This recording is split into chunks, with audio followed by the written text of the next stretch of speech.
है जो पहले था वही अब है बेटा, सिलेबस तो वही है। चलो, ये सेल कहाँ से आ गया? कोई बात नहीं। तो चलिए शुरुआत करते हैं बेटा।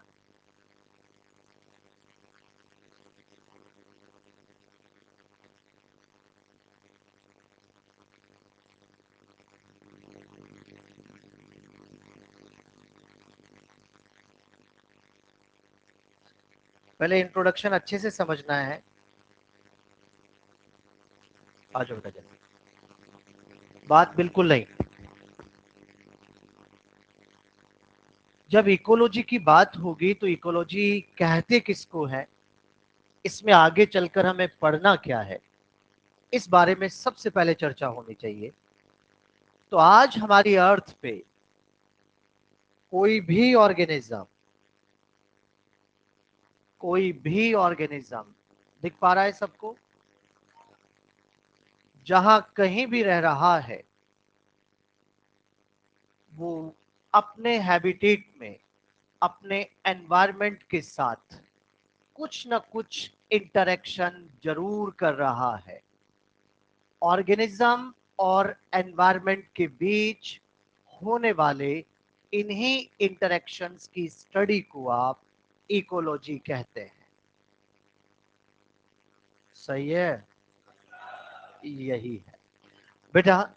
ऑर्गेनिज्म जो अपने एनवायरनमेंट में जहां कहीं भी रह रहा है, वो ऑर्गेनिज्म हो सकता है कि प्लांट हो सकता है कि वो ऑर्गेनिज्म कोई एनिमल हो सकता है कि वो ऑर्गेनिज्म कोई माइक्रोब हो। अरे वो जहां कहीं भी रह रहा है वो अपने एनवायरनमेंट के साथ कुछ ना कुछ इंटरेक्शन जरूर करता है। और ऑर्गेनिज्म और एनवायरनमेंट के बीच होने वाले इन्हीं इंटरेक्शन की स्टडी को आप क्या कहते हैं?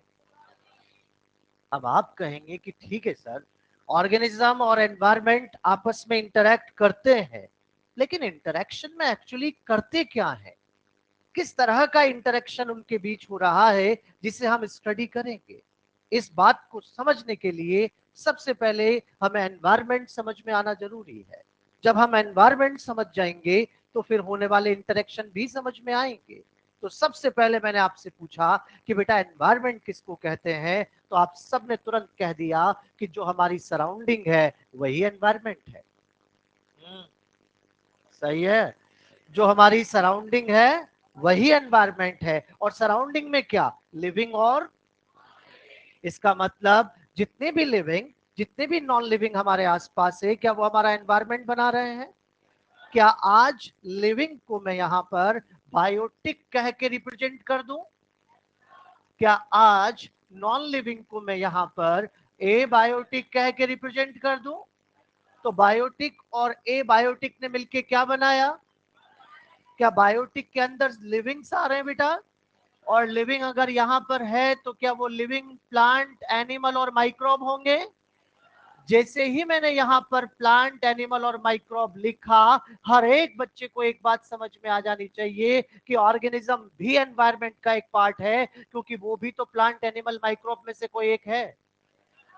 वो भी एनवायरनमेंट का ही पार्ट है। और बेटा यहाँ ए बायोटिक के अंदर क्या यहाँ उस एरिया का टेम्परेचर आएगा, उस एरिया की लाइट आएगी, उस एरिया की सॉइल है, वाटर है, एयर है, क्या ये सब मिलके क्या बना रहे हैं?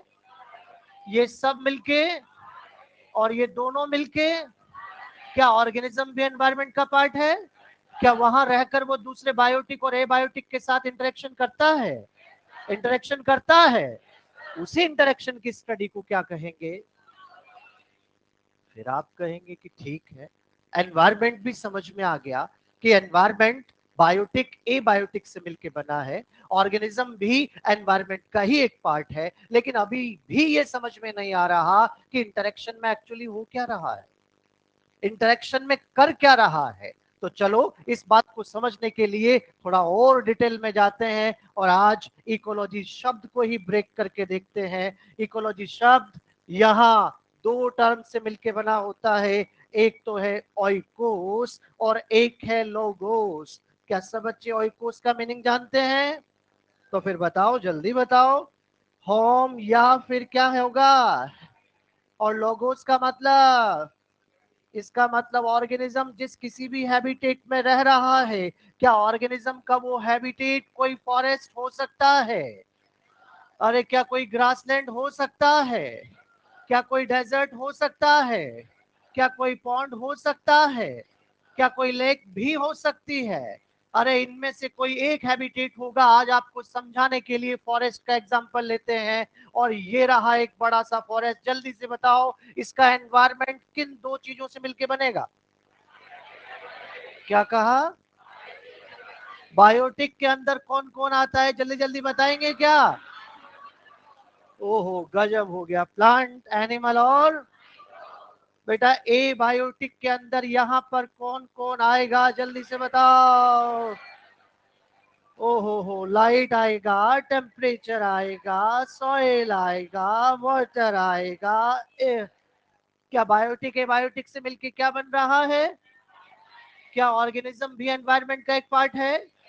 यहाँ रहकर वो दूसरे बायोटिक और एबायोटिक के साथ इंटरेक्ट करेगा? करेगा। अरे लाइट के गिरने से क्या प्लांट फोटोसिंथेसिस करते हैं? ए बायोटिक का बायोटिक से इंटरेक्शन हो गया। क्या प्लांट की एनर्जी को एनिमल खाते हैं? बायोटिक का बायोटिक से इंटरेक्शन हो गया। क्या प्लांट एनिमल दोनों मर जाओ? क्या माइक्रोब खाएंगे? क्या माइक्रोब खाएंगे तो मिनरल सॉइल में आएंगे? क्या सॉइल से वापस प्लांट के पास जाएंगे? यही तो इंटरेक्शन है। यही तो इंटरेक्शन है जो ऑर्गेनिज्म अपने एनवायरनमेंट के साथ में कर रहा है। और बेटा यहाँ ये कहना बिल्कुल गलत नहीं है कि हर एक ऑर्गेनिज्म अपने एनवायरनमेंट के बिना नहीं रह सकता। कोई भी हो, एनवायरनमेंट होना जरूरी ही है। ऐसा कोई भी हमारी अर्थ पे नहीं है जो अपने एनवायरनमेंट से आइसोलेट होकर रह जाए।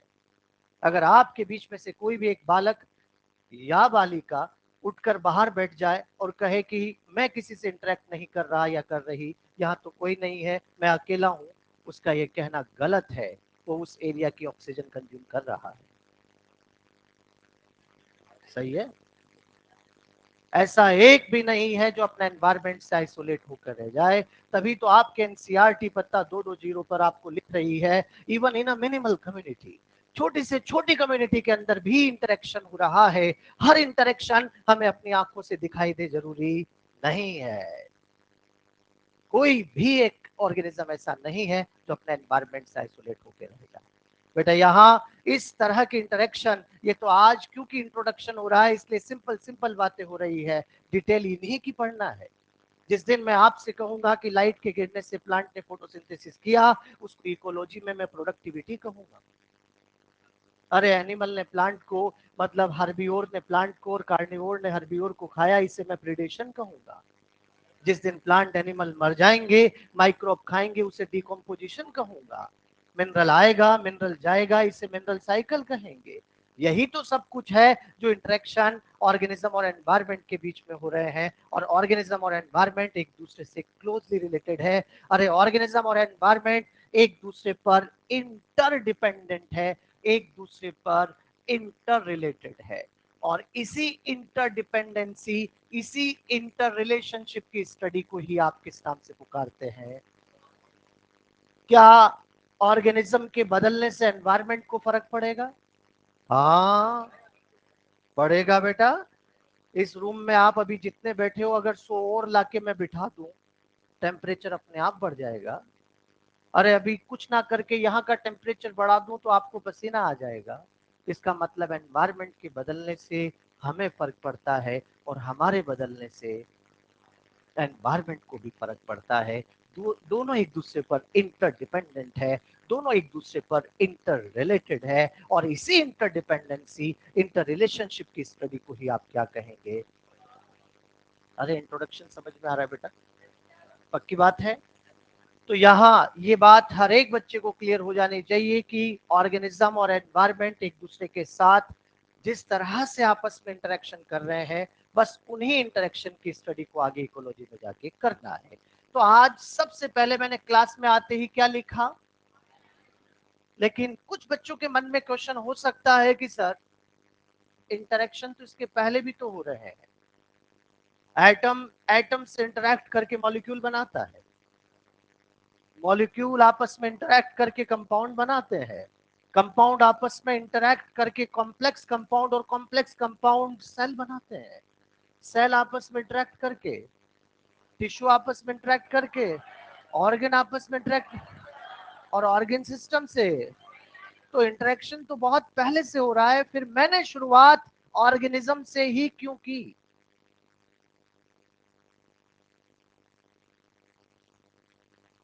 गजब, मैं समझ गया बेटा। क्योंकि ऑर्गेनिज्म वो सबसे छोटी लिविंग यूनिट है जो अपने एनवायरनमेंट से रेस्पॉन्ड करती दिखती है। कुछ बच्चों के मन में आ रहा है कि सबसे छोटी लिविंग यूनिट तो सेल है, तो मैं कहूंगा कि ऑर्गेनिज्म भी तो यूनिसेलुलर होता है। अरे, ऑर्गेनिज्म भी तो यूनिसेलुलर होता है। अगर ऐसा है तो वो सबसे छोटी लिविंग यूनिट जो अपने एनवायरनमेंट के साथ रेस्पॉन्ड करती दिखती है, वो कौन है बेटा? और जब एक जैसे कई सारे ऑर्गेनिज्म एक साथ एक एरिया में आकर ग्रुप बनाते हैं तो क्या पॉपुलेशन बनती है? क्या डिफरेंट पॉपुलेशन के आने पे कम्युनिटी बनती है? ओहो, जैसे जैसे आगे बढ़ रहे हैं यहाँ पर तो इंटरेक्शन का लेवल बढ़ने के साथ साथ नई नई टर्म आ रही है। अकेला एक है तो क्या कहा? Similar group of individual, different population, एक ऑर्डर क्रिएट हो रहा है।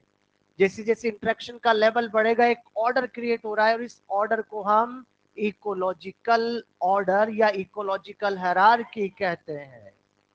इसकी शुरुआत कहां से होगी? ऑर्गेनिज्म क्या पहले भी इंटरेक्शन हो रहे हैं, लेकिन हमने यहां पर शुरुआत कहां से की? क्योंकि बिल्कुल सही बात, जो अपने एनवायरनमेंट से जो रेस्पॉन्ड करता दिख रहा है वो सबसे छोटी यूनिट कौन है बेटा? ऑर्गेनिज्म। तो अब आगे हम इसी इकोलॉजिकल ऑर्डर को समझेंगे, इसी इकोलॉजिकल ऑर्डर पे जा रहे हैं। इसको तो हटा दूं ना मैं? पीडीएफ आ जाएगा ना आपके पास? तुरंत चेप लो, तुरंत जो बेटा। हाँ मतलब लिख लो।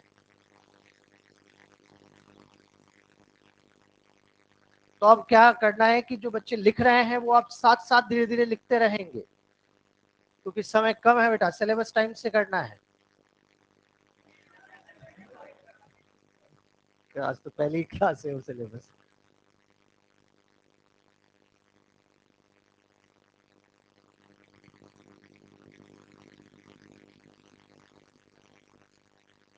कोई भी बालक ऐसा सोच रहा है कि मुझे पहले से आता है, तो उसके पहले टेस्ट में पूरे से पूरे नंबर आने चाहिए, फिर मैं मानूंगा उसे आता है।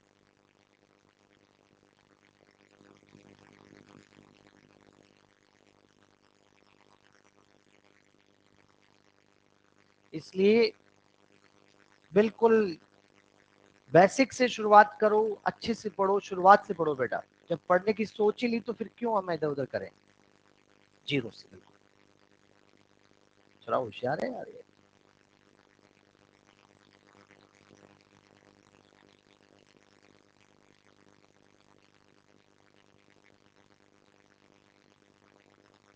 कर दो चेंज, आगे बढ़ा दो। हो गया बेटा? जल्दी।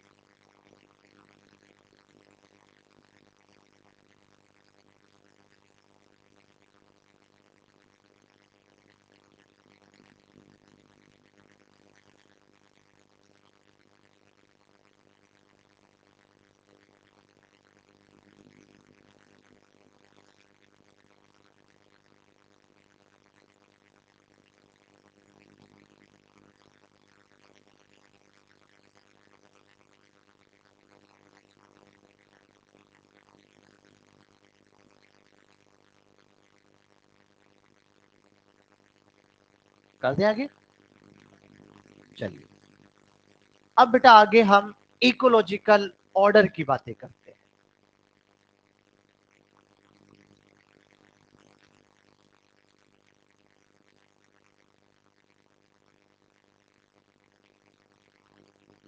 फॉन्ट साइज सही चल रहा है कि थोड़ा बड़ा लिखना है? सही चल रहा है, बहुत बढ़िया। बोर्ड छोटा है बेटा। ऑर्गेनिज्म, शुरुआत यही से करते हैं। मान लीजिए ए नाम का एक ऑर्गेनिज्म है, तो अभी अभी आपने कहा है कि ये basic unit of ecological study है।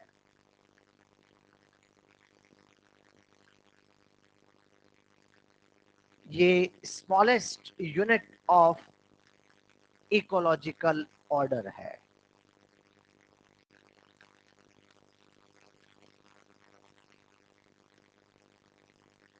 ये स्मॉलेस्ट लिविंग यूनिट है बेटा। किसी भी तरह से क्वेश्चन आ जाए, तीनों में से कुछ भी पूछ लिया जाए, हमें ऑर्गेनिज्म कहना है।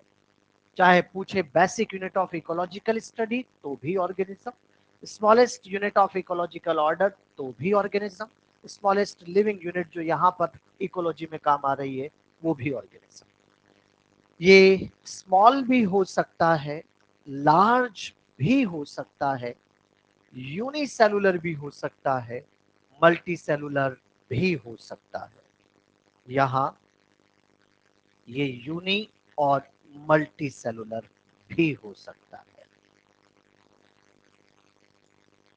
जब यही ऑर्गेनिज्म अपने जैसे बहुत सारे सिमिलर ग्रुप ऑफ इंडिविजुअल के साथ आ जाता है, तो उसे हम उस एरिया की क्या कहते हैं? पॉपुलेशन।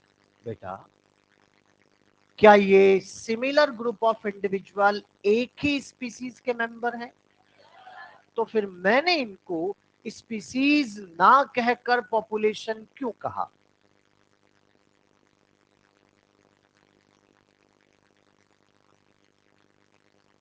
बहुत बढ़िया, मैं समझ गया बेटा। स्पीसीज कहने से एरिया डिफाइन नहीं होता। अगर मैंने आपसे कहा ह्यूमन स्पीसीज, तो वो इंडिया वाले भी हैं, ऑस्ट्रेलिया वाले भी हैं और बाकी और जगह भी है। बेटा, अगर मैं आपसे, हाँ तो वो भी ह्यूमन ही है। अगर मैंने कहा इंडियन पॉपुलेशन, तो सिर्फ इंडिया वाले आएंगे। बात सही है? इसका मतलब समझ जाओ रे बेटा, जब आप स्पीसीज कहते हो तो एरिया डिफाइन, जब आप पॉपुलेशन कहते हो तभी एरिया डिफाइन होगा। आज बातें इकोलॉजी की है, आज बातें इंटरेक्शन की है, और इंटरेक्शन तभी पॉसिबल है जब एरिया एक होगा। इंटरेक्शन तभी पॉसिबल है जब एरिया एक होगा, क्योंकि हमारी इकोलॉजी किसी भी तरह के टेलीफोनिक इंटरेक्शन को डील, यहाँ किसी भी तरह से नेट चैटिंग को डील, अगर ऐसा है तो हम तो वन टू वन इंटरेक्शन मानते हैं, और वन टू वन इंटरेक्शन तब पॉसिबल है जब एरिया एक होगा। एनसीईआरटी भी लिख रही है पत्ता 233 पर, एनसीईआरटी ने लिखा है कि interacting organisms should live closely together. इस क्लोजली टुगेदर का मतलब है एरिया एक, हमेशा फिजिकल अटैचमेंट ही हो लाइकेन के जैसे जरूरी नहीं है, एरिया एक होना चाहिए। और जब एक एरिया में एक ही स्पीसीज के इंडिविजुअल एक साथ आके रहते हैं, तो वो वहां की क्या बनाते हैं? पॉपुलेशन। तो similar group of individuals live in a particular area, वही वहां की पॉपुलेशन होगी। और बेटा, यहाँ पर अगर उसके साथ जैसे ए तो रह ही रहा है, बी भी रह रहा है, सी भी रह रहा है, डी भी रह रहा है, तो वो वहां की क्या बन रही है? पक्की बात है?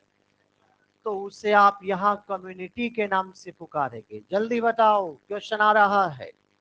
क्या कम्युनिटी फॉर्मेशन के लिए प्लांट, एनिमल, माइक्रोब तीनों का साथ होना जरूरी है? हाँ,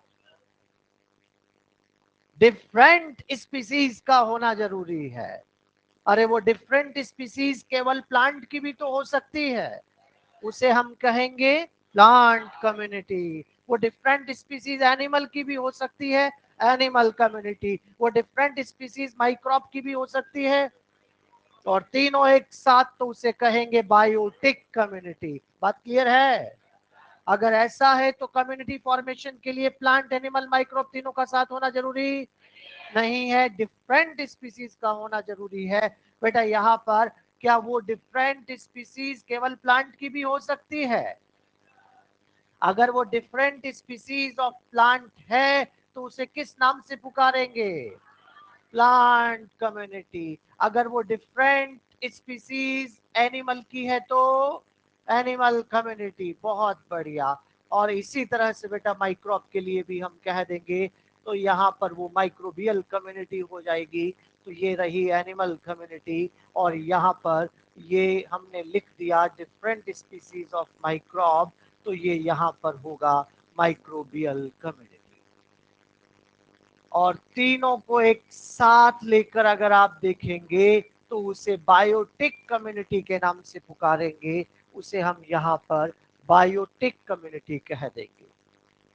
तीनों को एक साथ बायोटिक कम्युनिटी कहा जाएगा। Plant community, animal community, microbial community. तो अब तक 3 स्टेप्स हो चुकी है। अकेला एक है तो किस नाम से पुकारा? Similar group of individual, different population. क्या अभी तक जो भी आया सिर्फ बायोटिक बायोटिक ही आया? क्या अभी तक मैंने ए बायोटिक को इन्वॉल्व किया? क्या नहीं किया। अब करेंगे इस ऑर्डर में हम ए बायोटिक को इन्वॉल्व। और जब बायोटिक के साथ में ए बायोटिक आएगा, अभी मैं वापस भी कर दूंगा स्लाइड को। जब बायोटिक के साथ ए बायोटिक आएगा तो किसी भी पर्टिकुलर एरिया में बायोटिक और ए बायोटिक आपस में इंटरैक्ट करेंगे तो उसे किस नाम से पुकारेंगे? इकोसिस्टम। बायोटिक ए बायोटिक इंटरेक्शन को आप इकोसिस्टम के नाम से पुकारते हैं। किसी भी पर्टिकुलर एरिया के बायोटिक ए बायोटिक इंटरेक्शन को इकोसिस्टम कहते हैं। आराम से सुनो, लिखना बंद करो इधर। मैंने ये नहीं कहा कि सारे बायोटिक प्लांट एनिमल माइक्रोब, सारे abiotic like temperature soil water air होना ही चाहिए। नहीं नहीं नहीं, एक बायोटिक एक एबायोटिक होगा तब भी इकोसिस्टम बनेगा। एक बायोटिक एक एबायोटिक इंटरैक्ट करेगा तब भी इकोसिस्टम बनेगा। और अगर सारे सारे इंटरैक्ट करेंगे तो अच्छा इकोसिस्टम बनेगा। एक बायोटिक एक एबायोटिक इंटरैक्ट करने से क्या इकोसिस्टम बनता है? और सारे सारे इंटरैक्ट करने से अच्छा इकोसिस्टम बनता है। तो जब आज के बाद मैं आपसे कभी भी कहूंगा कि बायोटिक ए बायोटिक इंटरेक्शन से इकोसिस्टम बन रहा है तो क्या आप एक बायोटिक एक ए बायोटिक सोचेंगे? ना ना, हम तो पहले। लेकिन अगर उसे कहना ही होगा, लिख के देगा। हमें बिना लिखे समझ में नहीं आता क्योंकि हम पहले अच्छा सोचते हैं। हमारे लिए तो इकोसिस्टम सारे बायोटिक और सारे एबायोटिक वाला है, हम तो यही मानते हैं। लेकिन अगर उसे कहना ही है तो लिख के दे दे कि एक बायोटिक एक एबायोटिक यहाँ पर है, तो फिर हम समझ जाएंगे कि वो वहां पर एक बायोटिक एक एबायोटिक के साथ बन रहा होगा और उसका सर्वाइवल कम होगा। क्योंकि जब ऐसा इकोसिस्टम बनेगा तो वो ज्यादा टाइम तक सर्वाइव नहीं कर सकता। जैसे पानी की बूंद, मैं डिस्टिल वाटर की बात नहीं कर रहा, सिंपल टैप वाटर में देखेंगे तो क्या उस बूंद के अंदर पानी है? एबायोटिक है। क्या उसके अंदर माइक्रोब है? बायोटिक है। और दोनों है तो इकोसिस्टम है। तो even a drop of water भी एक इकोसिस्टम बना रहा है। तो बेटा समझ जाइए, इकोसिस्टम फॉर्मेशन के लिए एक बायोटिक एक एबायोटिक हो तो भी हो जाएगा और सारे सारे हैं तो इकोसिस्टम है ही सही।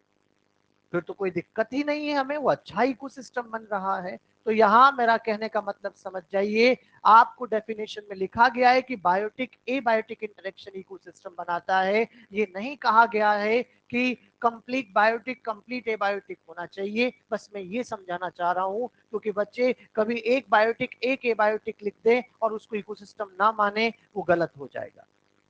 आपको जहां कहीं भी single single biotic abiotic interaction हो रहा है उसको भी इकोसिस्टम मानना है। क्योंकि बायोटिक एबायोटिक इंटरेक्शन को ही आप इकोसिस्टम के नाम से पुकारते हैं। ये आपको यहाँ पर ध्यान रखना है। बच्चे यहाँ पर याद रखो कि इकोसिस्टम फॉर्मेशन में बायोटिक एबायोटिक आएगा, वो एक एक भी हो सकता है। चलिए एक पॉन्ड में चल के देखते हैं। ये रहा एक तालाब, जल्दी से मुझे बताओ यहाँ का एनवायरनमेंट किन दो चीजों से मिलके बनेगा, बायोटिक और एबायोटिक। अब समझना बेटा ध्यान से, बायोटिक और एबायोटिक से, बायोटिक के अंदर क्या वही प्लांट एनिमल माइक्रोब आ रहे हैं, ऐसे शॉर्ट में लिख दूं मैं। यहाँ पर एबायोटिक के अंदर क्या लाइट, टेम्परेचर, सॉइल, वाटर और एयर आ रहा है, पक्की बात है। चलिए अब जो मैं कह रहा हूं वो सही है या नहीं आपको बताना है। पॉन्ड के बायोटिक, पॉन्ड के बायोटिक पॉन्ड कम्युनिटी बनाते हैं। अरे बायोटिक में कौन कौन आता है, प्लांट एंड, क्या डिफरेंट स्पीसीज हो गई क्या, तो फिर कम्युनिटी तो हुआ। पॉन्ड के बायोटिक पॉन्ड कम्युनिटी बनाते हैं और पॉन्ड में बायोटिक है, बायोटिक इंटरेक्शन पॉन्ड इकोसिस्टम बनाता है। पक्की बात। थोड़ा निकल के बाहर चलो। जैसे ही आप निकल के बाहर आएंगे तो आपने देखा कि यहाँ ग्रास उगी हुई है। इस तरफ आएंगे तो आपने देखा कि यहाँ पर एक छोटा फॉरेस्ट भी है बेटा।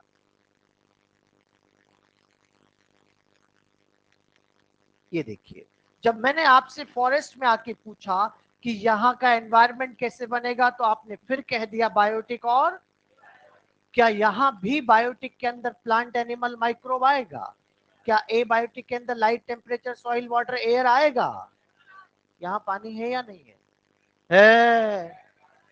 बेटा, बिना पानी के प्लांट कैसे रह रहे हैं, हर पानी आपको भरा हुआ दिखे कोई जरूरी है क्या, थोड़ा ध्यान से नजरिया बदलो बेटा, इधर आओ। यहां भी जब मैंने आपसे पूछा कि एनवायरनमेंट कैसे बनेगा तो क्या होगा, बायोटिक और एबायोटिक। क्या यहाँ के बायोटिक के अंदर प्लांट एनिमल माइक्रोब आएगा, एबायोटिक के अंदर light, temperature, soil, water, air आएगा। अब ध्यान से सुन लेना, इधर मैंने यहां भी लिखा है प्लांट, मैंने यहां भी लिखा, मैंने यहां भी लिखा, तीनों जगह शब्द टर्म एक ही लिखा है, लेकिन जल्दी से बताओ क्या तीनों जगह के प्लांट एक जैसे, अलग अलग है। अरे यहाँ पर आपको ट्रीज दिख रहे हैं, यहाँ पर आपको फाइटोप्लैंक्टन दिख रहे हैं, यहाँ आपको ग्रास दिख रही है, इसका मतलब तीनों जगह प्लांट कह देने से एक नहीं हो रहा। और एक बात और सुन लो रे बेटा, जब प्लांट अलग हो रहा है तो कंफर्म है कि एनिमल भी अलग होगा, क्योंकि एनिमल तो वैसा आता है जैसा प्लांट होता है। घास उगेगी तो खाने के लिए रैबिट, डियर, काऊ आ जाएंगे। अगर फाइटोप्लैंक्टन होगा तो खाने जू प्लैंक्टन आएगा। और अगर बेटा ट्री उग रहा है तो घोंसला बनाने चिड़िया भी आएगी। समझ जाइए, एनिमल का आना किस पे डिपेंड करेगा, प्लांट पे। लेकिन बेटा क्या यहाँ फाइटोप्लैंक्टन है, क्योंकि पानी ज्यादा है। अगर यहाँ का पानी सूख जाए तो क्या फाइटोप्लैंक्टन रहेगा, ओहो हो। प्लांट का आना तो एबायोटिक पे डिपेंड करता है। तो किसी भी नए एरिया का डेवलपमेंट आप देखेंगे तो पहले बायोटिक देखेंगे कि एबायोटिक, एबायोटिक। और जैसा एबायोटिक होगा उसके अकॉर्डिंग, और बायोटिक में सबसे पहले प्लांट, जैसा प्लांट वैसा एनिमल, वैसा माइक्रोब अपने आप आ जाएगा। तो सबसे पहले नए एरिया के डेवलपमेंट में क्या देखना है, एबायोटिक। चट्टान है तो लाइकेन उगेगा, सैंड है तो कैक्टस उगेगा, पानी है तो फाइटोप्लैंक्टन रहेगा। इसका मतलब कि प्लांट का आना किस पर डिपेंड किया, एबायोटिक पर। और जैसा एबायोटिक वैसा बायोटिक में सबसे पहले कौन, जैसा प्लांट वैसा एनिमल वैसा माइक्रोब अपने आप आ जाएगा। अरे बात समझ में आ रही भाई, अगर ऐसा है तो क्या तीनों जगह के प्लांट एनिमल माइक्रोब यहाँ के प्लांट एनिमल माइक्रोब के जैसे या अलग, यहाँ वाले अलग। तो यहाँ वाला अगर बायोटिक अलग है तो ए बायोटिक यहाँ और यहाँ का ए बायोटिक एक जैसा कि अलग। फिर यहाँ कोई तो नहीं कहेगा कि सर यहाँ भी टेम्परेचर लिख रहे हो, यहाँ भी टेम्परेचर लिख रहे हो, लिख देने से एक हो गया क्या, रेंज ऑफ टेम्परेचर तो अलग अलग है ना। अगर ऐसा है तो इस एरिया का बायोटिक एबायोटिक इस एरिया के बायोटिक एबायोटिक के जैसा या अलग, इस एरिया का बायोटिक एबायोटिक इस एरिया के बायोटिक एबायोटिक के जैसा या अलग, तीनों जगह के बायोटिक एबायोटिक अलग, तो तीनों इकोसिस्टम भी अलग अलग। गजब। अरे बात समझ में आ रही है? तो याद रखो बेटा, आपसे कहा गया कि एक इकोसिस्टम, ये दूसरा इकोसिस्टम, ये तीसरा इकोसिस्टम, तो आपने कैसे पहचाना कि एक के बाद दूसरा इकोसिस्टम आ गया? कह देना बायोटिक एबायोटिक बदल गया। जैसे ही बायोटिक एबायोटिक बदल जाता है, इकोसिस्टम का टाइप भी बदल जाता है।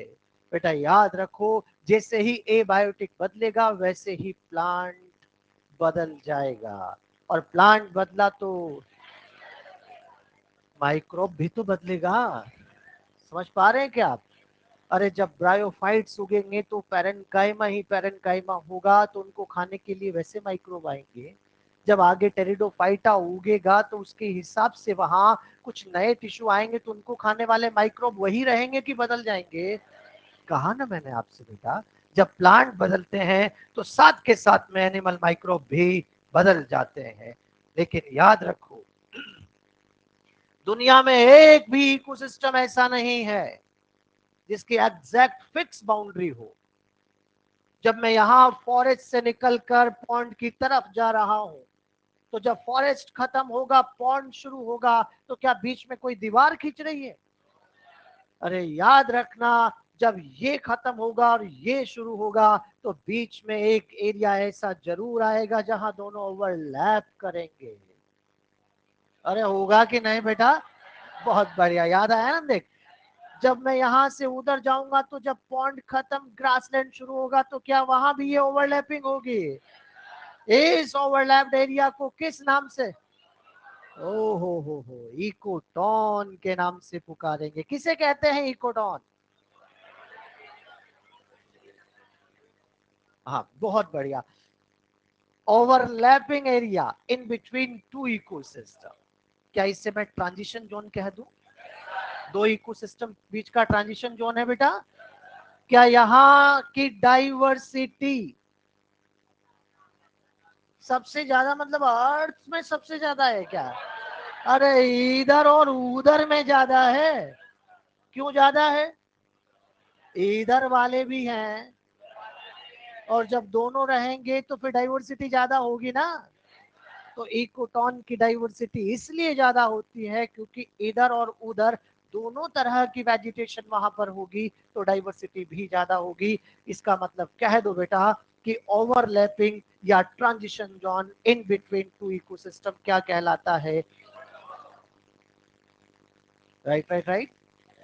अरे अकेला एक है तो किस नाम से पुकारा?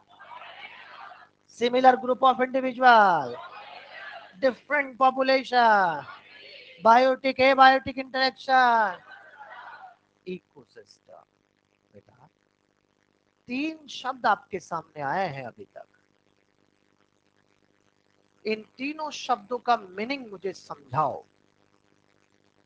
इकोलॉजी, एनवायरमेंट और इकोसिस्टम।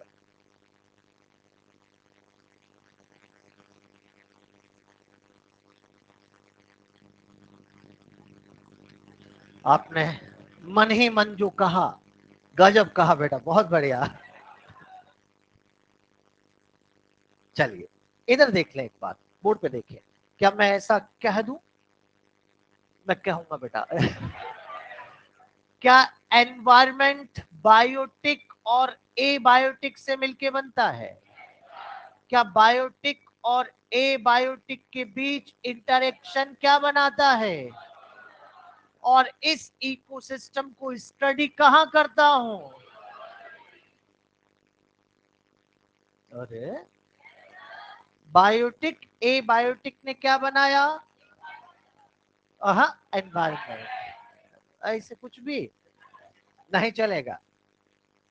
बायोटिक एबायोटिक ने क्या बनाया? दोनों का इंटरेक्शन और इसकी स्टडी। बस यही कहना।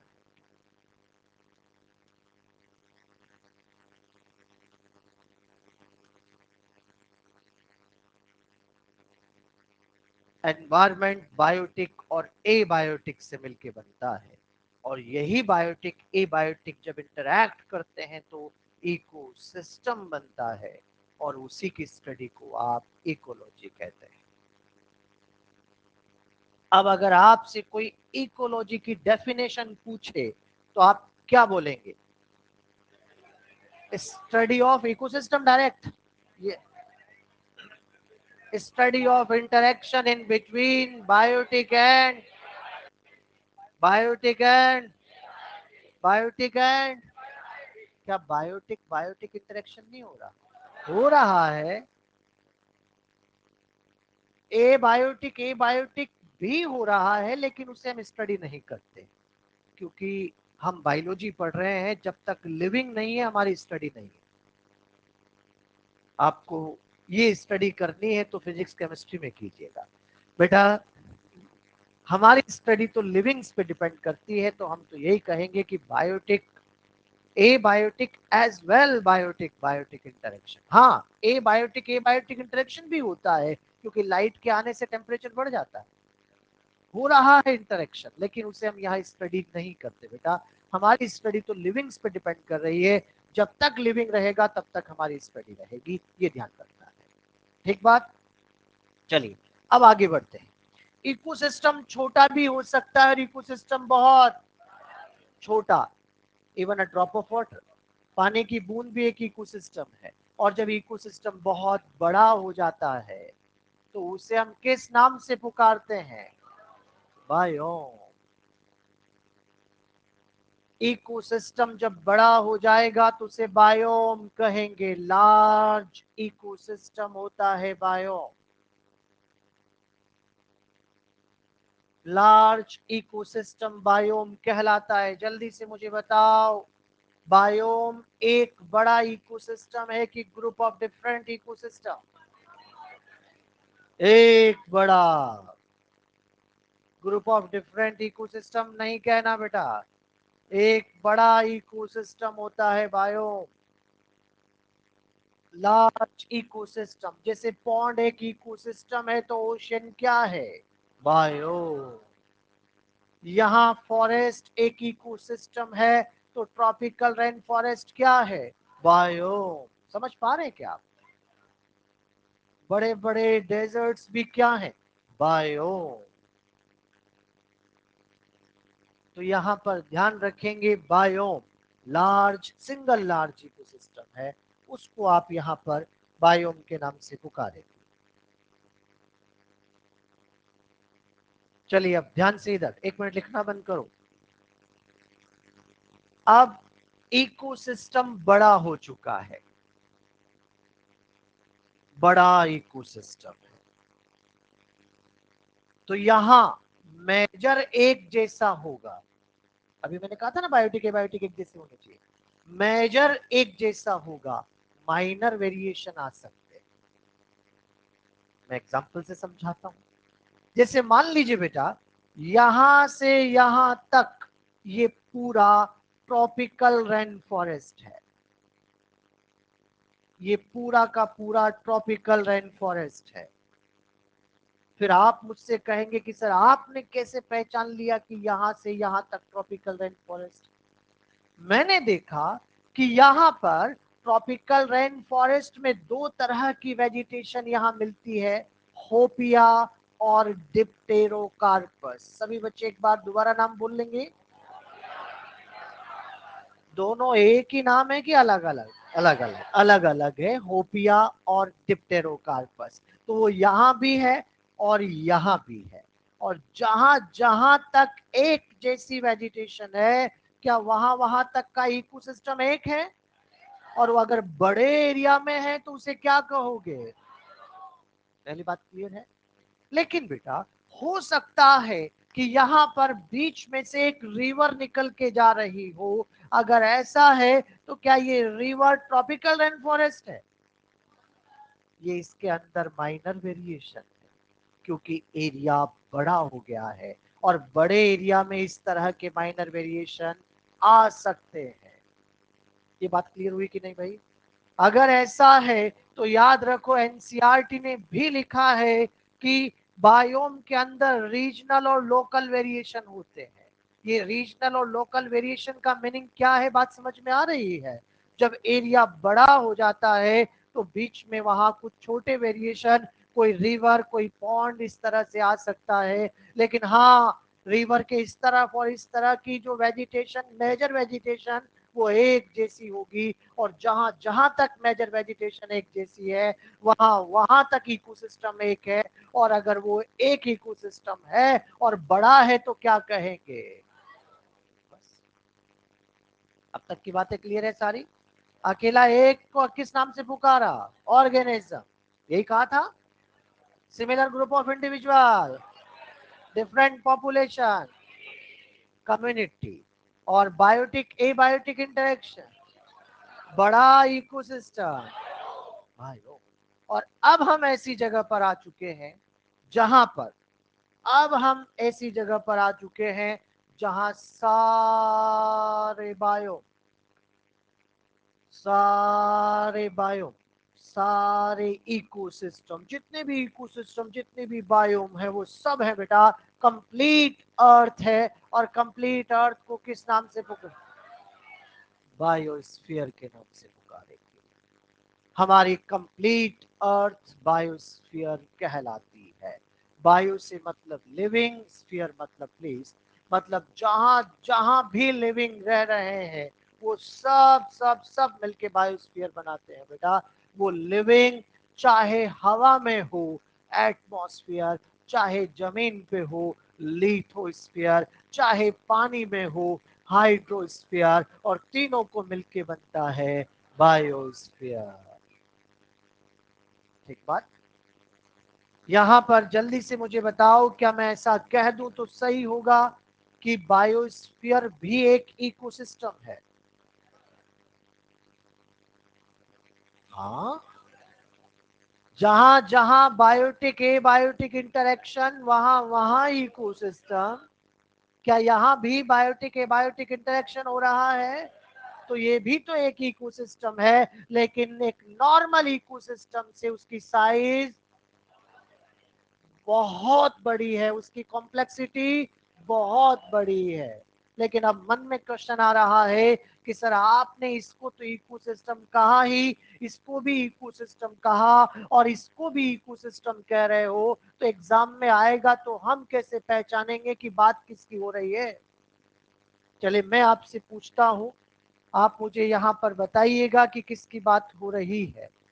जब भी मैं आपसे सिंपली टर्म बोलूंगा इकोसिस्टम, तो सबसे पहले आप किसको पहचानेंगे?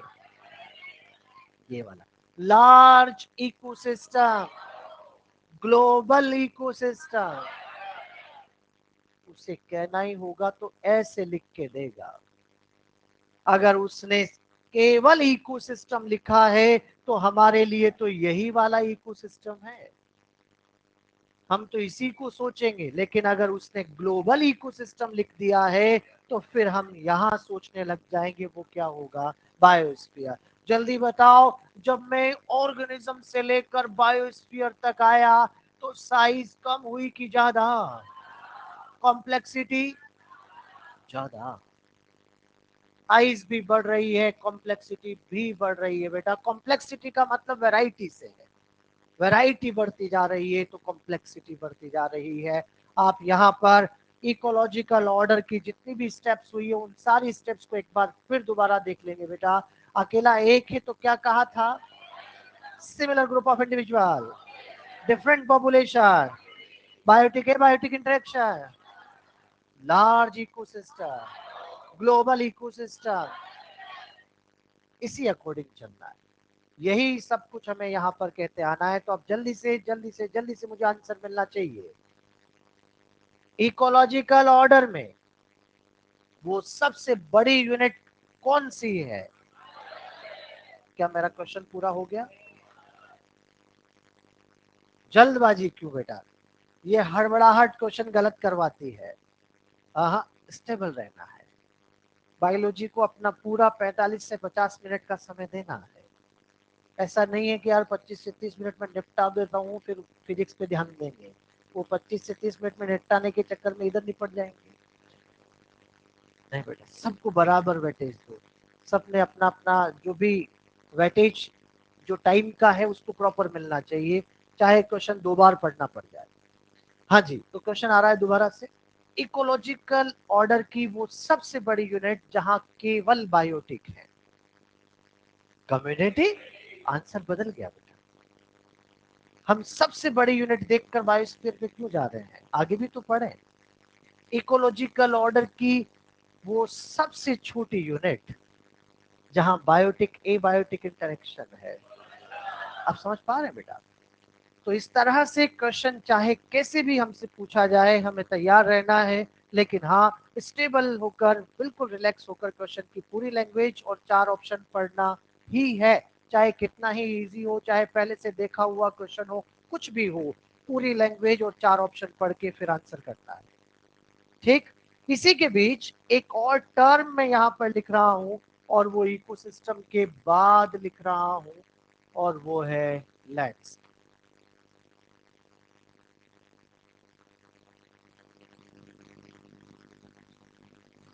लैंडस्केप हमने यहाँ पर लिखा, और याद रखो लैंडस्केप के अंदर सबसे पहले लिखते ही मन में क्वेश्चन आ गया कि अलग से क्यों लिख दिया, उसी ऑर्डर में क्यों नहीं लिखा, लैंडस्केप कहते किसको है। आओ तो फिर इसी को समझ लेते हैं हम नेक्स्ट। लेकिन उसके पहले 2-3 जो सिंपल बातें आपको याद रखनी है। Term ecology given by Haeckel. Father कौन है, रेटर। इंडियन फादर, बिल्कुल आर डी मिश्रा। हाँ वही है बेटा। यहाँ प्रोफेसर साहब है यहाँ पर। जब आप एनसीईआरटी को, इकोलॉजी एनसीईआरटी को पहली बार देखते हैं तो इन्हीं का फोटो दिखता है आपको। एक बार जब भी आपको समय मिले तो इनके बारे में आप 2 मिनट के लिए पढ़ लेंगे कि क्या क्या इनके बारे में वहां लिखा हुआ है। पढ़ लेना चाहिए, 2 मिनट का मौन नहीं रखना, पढ़ना है। हटा दो अब ये तो हो गया ना सब, जल्दी। इसके पीछे वाली स्लाइड तो हो गई बेटा।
तो नेक्स्ट टर्म लैंडस्केप, वही देखेंगे।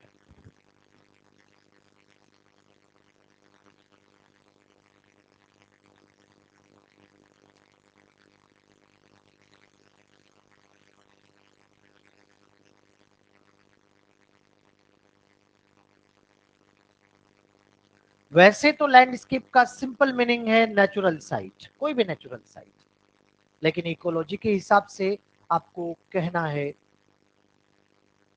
Group of different ecosystems, group of different ecosystems surrounded by natural boundary. Different ecosystem जो नेचुरल बाउंड्री से घिरे हुए हैं वो ही यहाँ लैंडस्केप बनाते हैं। जैसे मान लीजिए एक एरिया हमारे पास है जो पहाड़ों से घिरा हुआ एरिया है, बड़े बड़े माउंटेन है। ये आप देखें, ये सन नहीं है, आप ऐसे ऊपर से देख रहे हैं, पहाड़ों से घिरा हुआ एरिया है।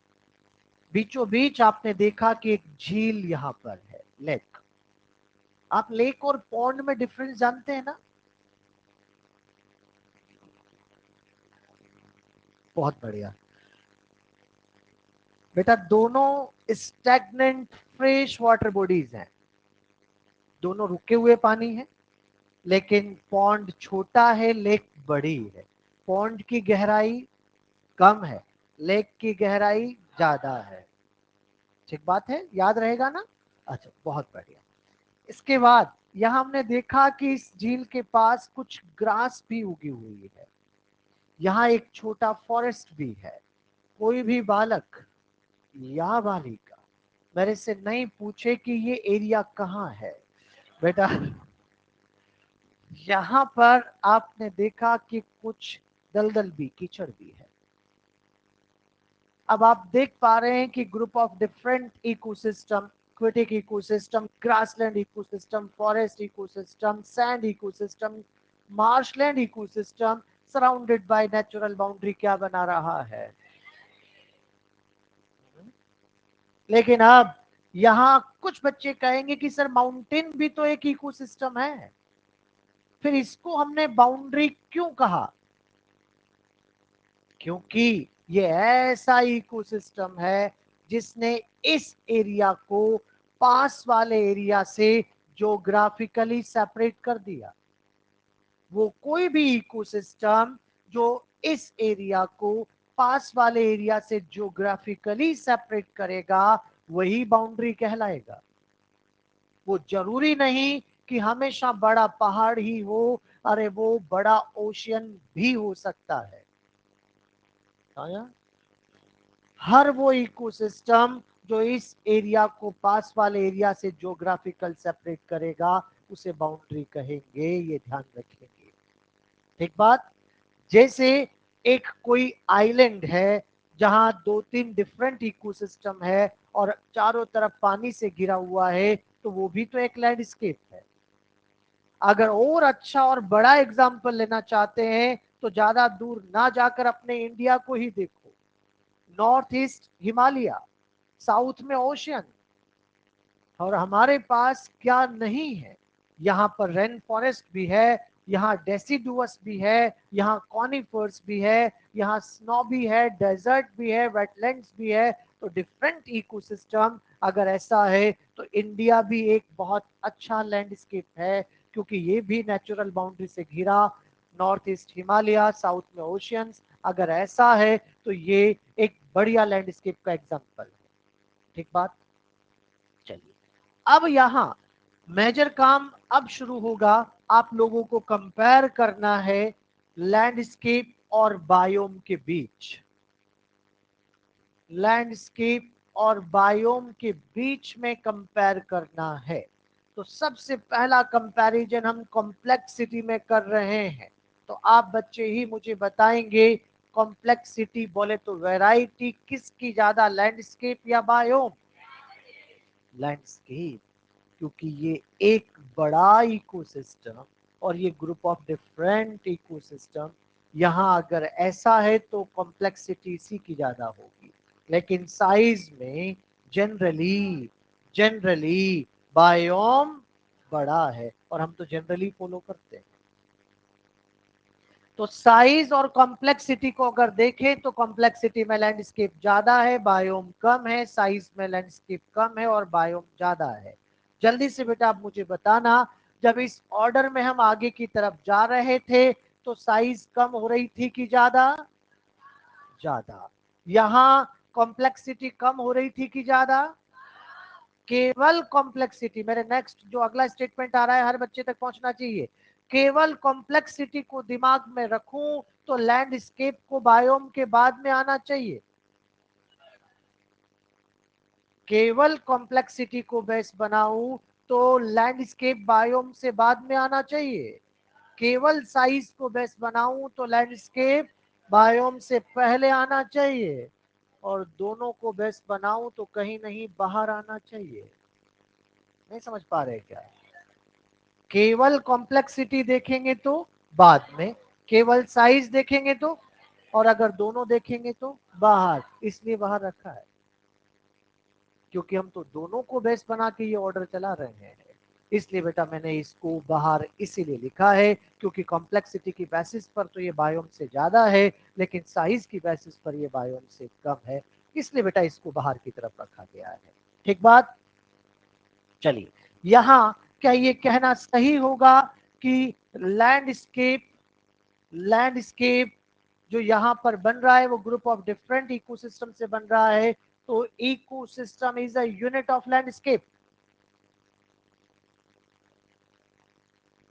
इकोसिस्टम इज अ, अगर कभी ऐसा स्टेटमेंट भी मिल जाए तो सही मानना है बेटा, तो यहाँ पर आपको कह दो इकोसिस्टम यूनिट ऑफ, बहुत बढ़िया।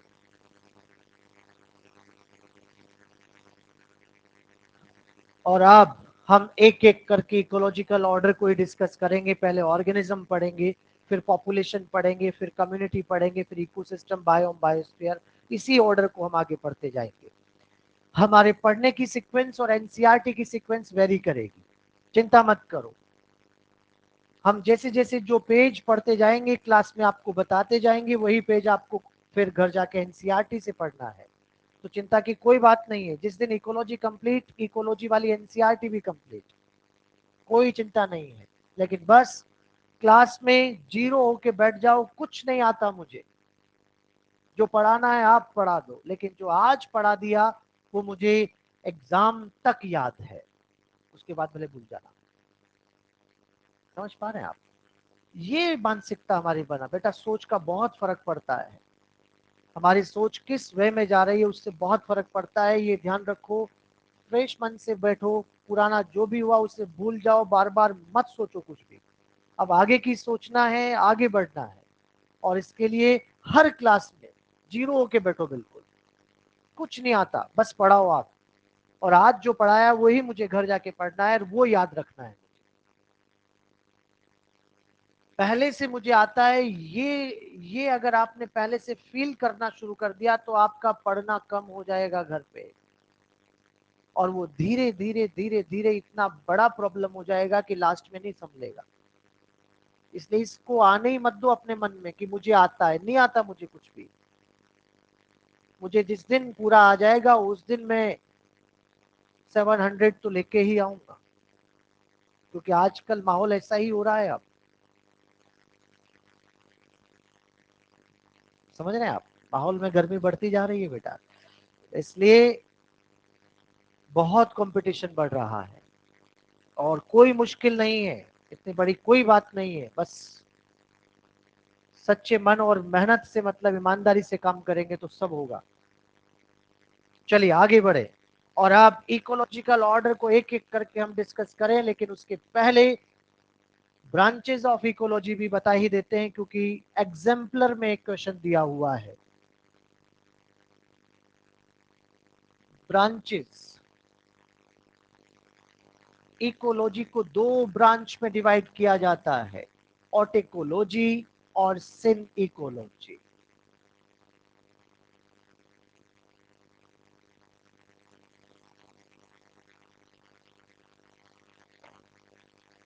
ऑटिकोलॉजी, जब आप एक स्पीसीज या एक इंडिविजुअल का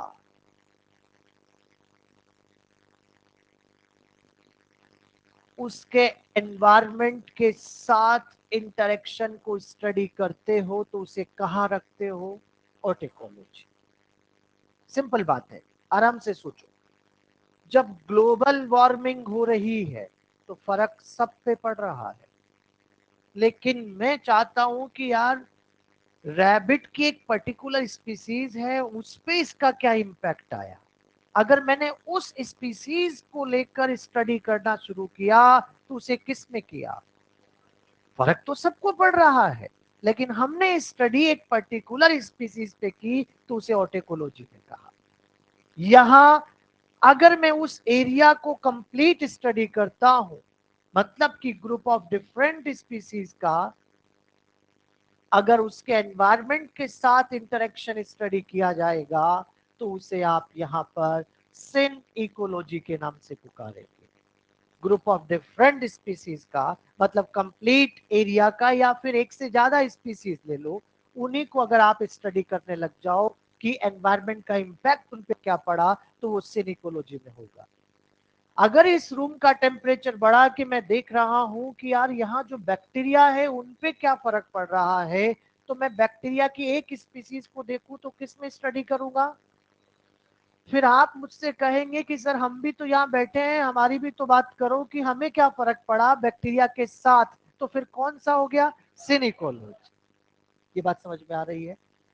तो भाई आप यहाँ बैठे हैं, टेम्परेचर बढ़ा, लेकिन मैंने सिर्फ बैक्टीरिया को स्टडी करना, एक स्पीसीज को, तो ऑटिकोलॉजी, और साथ में आपकी भी स्टडी की तो उसे क्या कहेंगे? सिनिको। ठीक है। यहाँ आप जानते हैं कि यूनिट ऑफ स्टडी एक स्पीसीज यहाँ है बेटा, एक इंडिविजुअल भी एक स्पीसीज को रिप्रेजेंट करता है। नहीं समझ रहे बात? यहाँ पर एक इंडिविजुअल एक स्पीसीज को रिप्रेजेंट करता है। जैसे मान लीजिए अगर आप में से एक बालक को यहाँ मैं खड़ा करके कहूँ कि ह्यूमन स्पीसीज, तो बात तो सही है ना? तो एक इंडिविजुअल कहूंगा या एक स्पीसीज कहूंगा, बात एक ही होगी, ये याद रखो। जब यूनिट ऑफ स्टडी यहाँ स्पीसीज है तो इसको कभी अगर आपको स्पीसीज इकोलॉजी कहना पड़े, कोई दिक्कत वाली बात नहीं। पॉपुलेशन इकोलॉजी कहना पड़े, कोई दिक्कत वाली बात नहीं। इसे इकोलॉजी ऑफ इंडिविजुअल कहना पड़े, कोई दिक्कत वाली बात नहीं।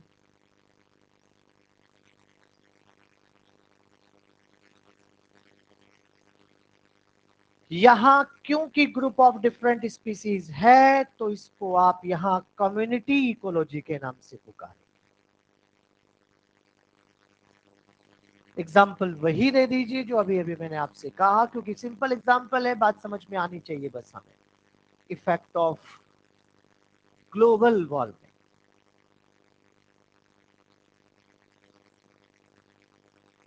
On living organism.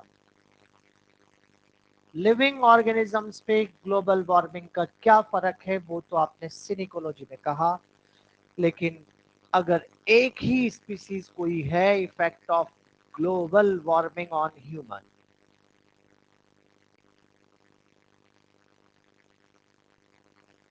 तो उसे आप ऑर्टिकोलॉजी कहेंगे। ठीक। तो पॉपुलेशन इकोलॉजी कह दो, चाहे स्पीसीज इकोलॉजी कह दो, चाहे इकोलॉजी ऑफ इंडिविजुअल कह दो, बात एक ही है। अब आगे बढ़ते हैं और इकोलॉजिकल ऑर्डर को एक एक करके हमें पढ़ना है। Organism, population, community, ecosystem, biome और बायोस्फीयर।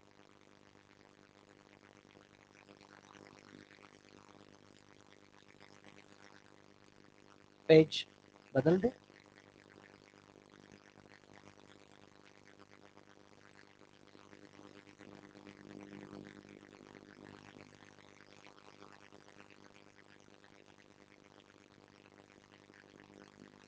कोई क्वेश्चन मन में आता है तो बेटा आप जरूर मेरे से पूछे, क्वेश्चन पूछने में कोई मना नहीं, लेकिन क्लास में ऐसे बैठना है कि मुझे समझना है, ऐसे हो के नहीं बैठना कि मुझे क्वेश्चन पूछना है। इन दोनों बातों में ही फर्क है। तो वो क्वेश्चन ही ढूंढता रहे कहाँ पूछूं।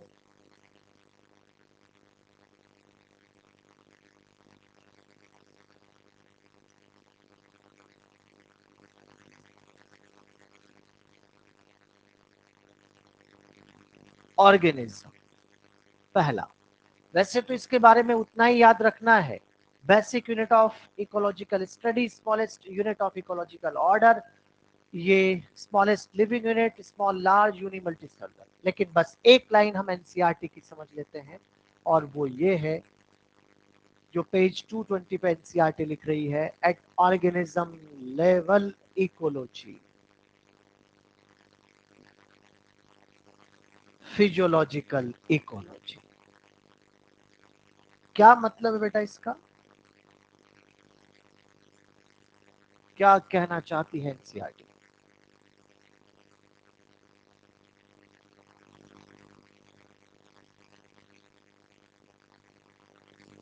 बहुत बढ़िया, बिल्कुल मैं समझ गया। चलो, हाँ, मतलब आप, मुझे आपको देख के लग रहा है कि आप कहना बहुत कुछ चाहते हैं, बस शब्द नहीं मिल रहे हैं। आपकी भावनाएं मैं समझ रहा हूँ। बहुत बढ़िया बेटा। आज हमारी अर्थ पे कोई भी ऑर्गेनिज्म जहां कहीं भी रह रहा है, रह पा रहा है, रह सकता है, क्योंकि उसने अपनी फिजियोलॉजी को अपने एनवायरनमेंट से एडजस्ट किया है। सही बात है। हमने कभी सोचा कि यार कैक्टस डेजर्ट में ही क्यों उगता है? हमने कभी सोचा कि आर्की बैक्टीरिया 102 डिग्री या मतलब 100 डिग्री से ज्यादा कैसे झेल लेता है? क्योंकि उसने अपनी फिजियोलॉजी को अपने एनवायरनमेंट के हिसाब से बनाया है। कोई भी ऑर्गेनिज्म जहां कहीं भी रह रहा है, अभी थोड़ी देर पहले कहा था ना मैंने, बायोटिक का आना ए बायोटिक पर डिपेंड करता है। तो जैसा ए बायोटिक होगा उसके अकॉर्डिंग कौन आएगा? लेकिन बायोटिक में वो आएगा जिसकी फिजियोलॉजी उस ए बायोटिक के हिसाब की है। अरे समझ पा रहे हैं क्या? तो आज हमारी अर्थ पे कोई भी ऑर्गेनिज्म जहां कहीं भी रह रहा है, रह पा रहा है, रह सकता है, क्योंकि उसने अपनी फिजियोलॉजी को अपने एनवायरनमेंट से एडजस्ट किया है। अगर ऑर्गेनिज्म के एनवायरनमेंट में कोई चेंज आता है तो कह देना ऑर्गेनिज्म से फिजियोलॉजी बदल ले। अगर वो बदल सकता है तो रह लेगा, नहीं तो समझ पा रहे हैं बेटा? आप भूल गए बेटा, म पे रुकना होता है ना। मोर नहीं बेटा। प्रैक्टिस दोबारा करो बेटा। यहाँ जैसे मान लीजिए मेरे पास दो तरह के एरिया है। यहाँ पर एक फ्रेश वाटर एरिया यहाँ पर है, एक यहाँ पर मराइन वाटर एरिया यहाँ पर है। मान लीजिए कोई ए यहाँ पर रह रहा है, कोई बी यहाँ पर रह रहा है। जल्दी बताओ, क्या यहाँ का सॉल्ट कॉन्सेंट्रेशन, मैं जहां रख रहा हूं ध्यान से बताना, यहाँ का सॉल्ट कॉन्सेंट्रेशन यहाँ से कम, इधर तो कम है ना। यहाँ का सॉल्ट कॉन्सेंट्रेशन वहां से, यहाँ का सॉल्ट कॉन्सेंट्रेशन ज्यादा। समझ पा रहे बेटा? तो क्या इस ए ने अपनी बॉडी के ऑस्मोटिक प्रेशर को इसके अकॉर्डिंग एडजस्ट किया है? ऑस्मोटिक प्रेशर फिजियोलॉजी है। क्या इस बी ने अपनी बॉडी के ऑस्मोटिक प्रेशर को इसके अकॉर्डिंग एडजस्ट किया है? अगर जिस दिन मैं इस ए को उठाकर इधर पटक दूं तो ये ए, हाँ, सबसे पहले मरने की नहीं सोचते बेटा। अभी तो कहो उस ए से ऑस्मोटिक प्रेशर बदल ले। अगर बदल लेगा तो क्या जी लेगा? और नहीं बदल सकता तो मर जाएगा। समझ पा रहे बेटा आप? इसका मतलब क्या, इस ए ने जब नया एनवायरनमेंट मिला तो ऑस्मोटिक प्रेशर मतलब फिजियोलॉजी बदला। तो बदले हुए एनवायरनमेंट का सबसे पहला इंपैक्ट किस पे आया? फिजियोलॉजी पे। बदले हुए एनवायरनमेंट का पहला इंपैक्ट फिजियोलॉजी पर। अब नेक्स्ट ध्यान से सुनना, अब इससे लिंक करना बातें। मान लो ये ए अपने इलाके का भयंकर प्रीडेटर है, खूब खाता है। जब मैंने इस ए को उठाकर इधर पटका तो जाते ही खाना शुरू करेगा कि पहले ऑस्मोटिक प्रेशर बदलेगा? जो मैं नेक्स्ट बोल रहा हूं क्या वो सही है, बताना मुझे। ऑर्गेनिज्म का अपने एनवायरनमेंट के साथ पहला इंटरेक्शन फिजियोलॉजी का है। तू प्रीडेटर है, तू पैरासाइट है, तू जो भी है बाद में करना, पहले फिजियोलॉजी एडजस्ट कर। तो जब ऑर्गेनिज्म लेवल पर इकोलॉजी की ऑर्गेनिज्म के लिए शुरुआत होगी तो कहां से होगी? अरे बात समझ में आ रही है?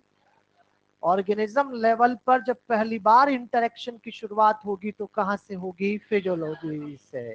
तभी तो कहा एट ऑर्गेनिज्म लेवल इकोलॉजी क्या है बेटा? जब हम प्लेन्स में रहने वाले हायर एल्टीट्यूड पे जाते हैं तो वहां भी तो हमें एक नया एनवायरनमेंट मिलता है। क्या उस बीमारी को एल्टीट्यूड सिकनेस कहते हैं?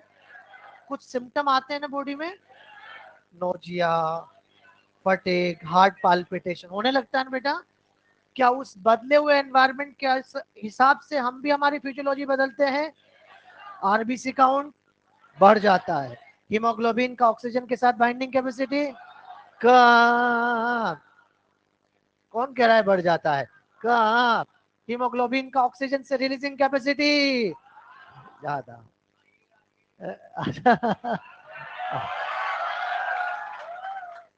आ जाओ, बैठ जाइए बेटा, बैठ जाइए।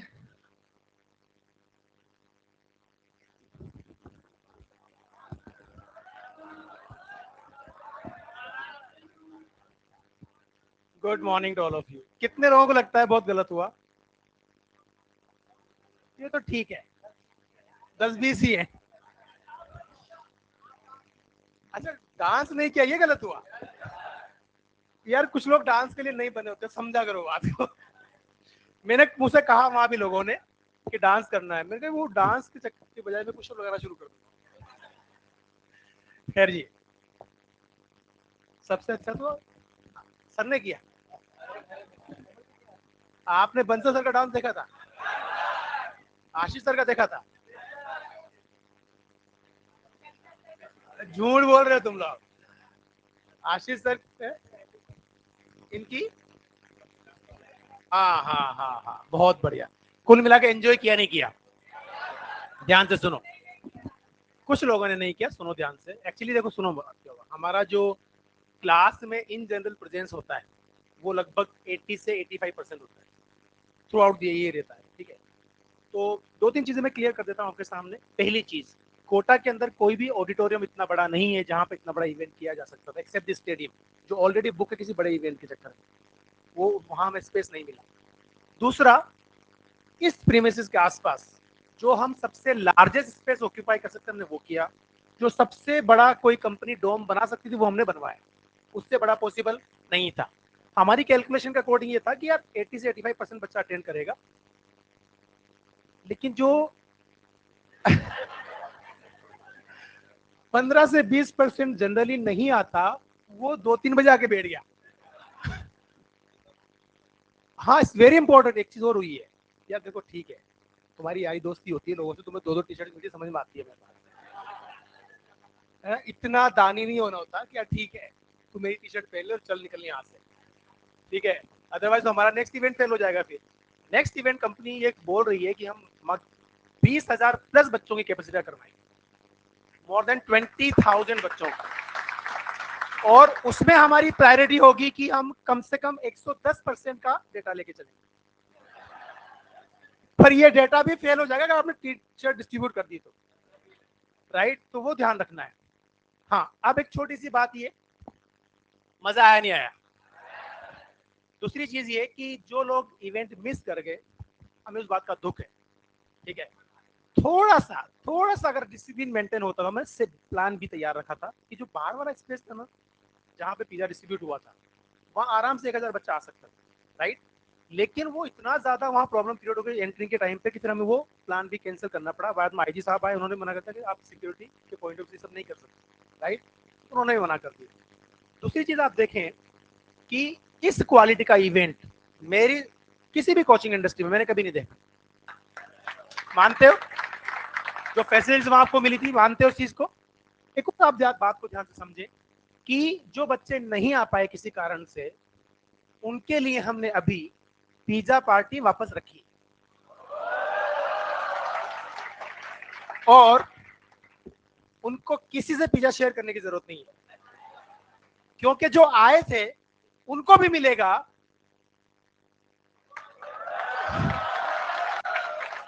वहां इस लेवल का डिसिप्लिन मेंटेन करने के लिए हेड्स ऑफ यू। नहीं बचा हुआ नहीं मिलेगा, बचा हुआ तो रात को लोग पैक करके ले गए। सो एक्चुअली सुनो ध्यान से,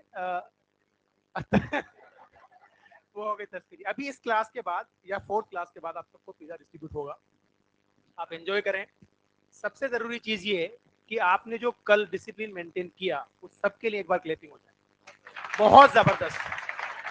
मतलब हमें किसी भी बड़े इवेंट को करवाने के लिए जो सबसे बड़ा कंसर्न होता है, ठीक है लड़के अपने साथ एडजस्ट कर लेते हैं, बच्चियों को लेकर हम सबसे बड़ा रहता है फियर कि यार वो सेफ्टी से घर चली जाए। और सब लोग इतना प्यारे तरीके से डिसिप्लिन मेंटेन किया कि बॉयज में लास्ट में हम कह रहे थे 1 by 1 रो रिलीज होना है, तो वो हर बात को 100% ईमानदारी से मान रहे थे और निकल के जा रहे थे। एक्सेप्ट 2-3% बच्चे जो हम मान के चलते हैं कि उनको हमने परमिशन दे दी थी कि यार आप शैतानी कर सकते, ठीक है, तो उसको कर रहे थे। और बाकी सभी लोगों ने जो परफॉर्मेंस दिखाई है वो तो आप जानते ही हो है।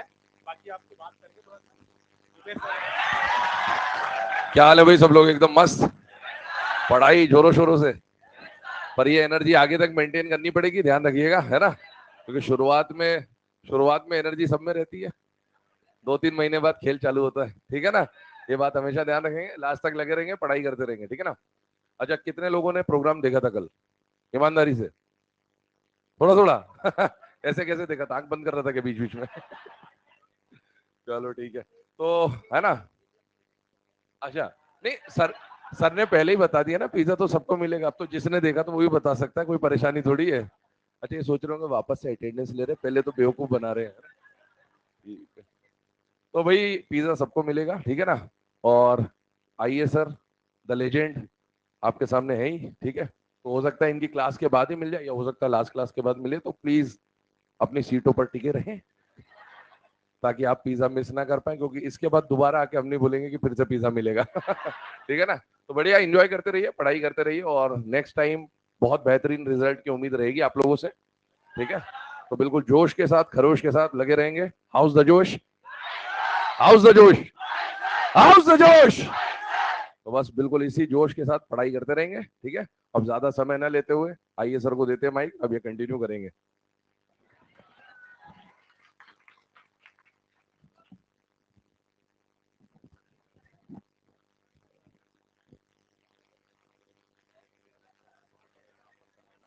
अब आगे कोई चर्चा नहीं, पढ़ाई पे आ जाइए।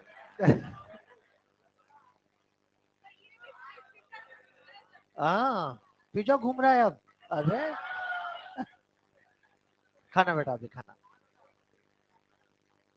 चलिए, तो ये बात अब सबको समझ में आ गई है, organism level ecology, physiological ecology.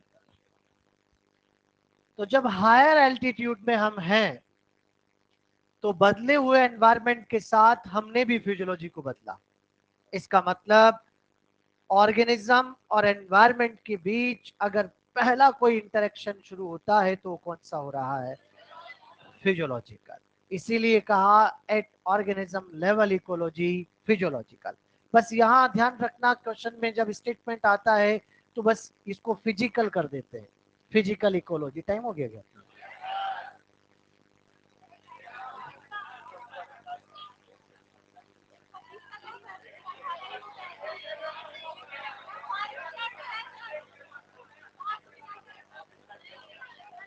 मैं लेट आया था क्या? अच्छा, पहली क्लास में लेट ऐसे कैसे हो गए? नेक्स्ट टाइम से बेटा, टाइम से। तो चलो आज के लिए फिर इतना ही, ठीक है। बाकी की चर्चा अगले एपिसोड में। अभी पिज्जा के लिए हाउ नहीं मचानी है, डिसिप्लिन से बेटा। बहुत अच्छे बच्चे हैं आप।